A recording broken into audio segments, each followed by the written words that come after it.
Hello everyone and welcome to my tutorial for spying SMS messages. So first you have to go here on the spy-sms.info and just select the country and type in the number.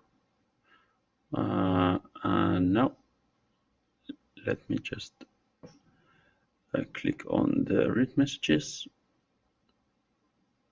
and now it will start finding the codes, I mean the messages, and now just wait for a while.